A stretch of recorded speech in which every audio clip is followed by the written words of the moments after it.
দ্বিতীয়তে কো তালকিন দ্বারা এই কইব কি গুরুর বাইতে মুড়ি দইয়া আমার দিকে এটা প্রথম সবক কি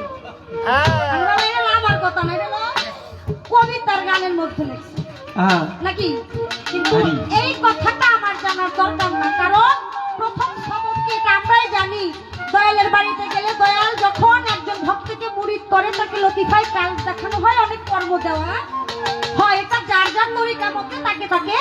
ওইভাবেই দেওয়া হয় কিন্তু আমার কথা হইল কথাটা হইল কি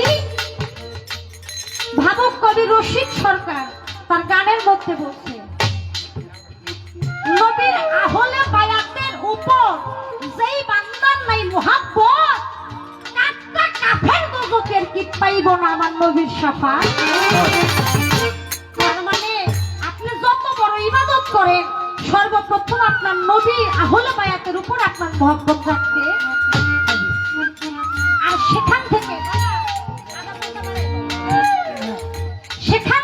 যদি আমি দেখতে যাই তাহলে বুঝতে হবে আহলে বায়াত কি পাক পাঞ্জাতন কি এটা আমাকে বুঝতে হবে না পাক পাঞ্জাতন হচ্ছে 5টা পবিত্র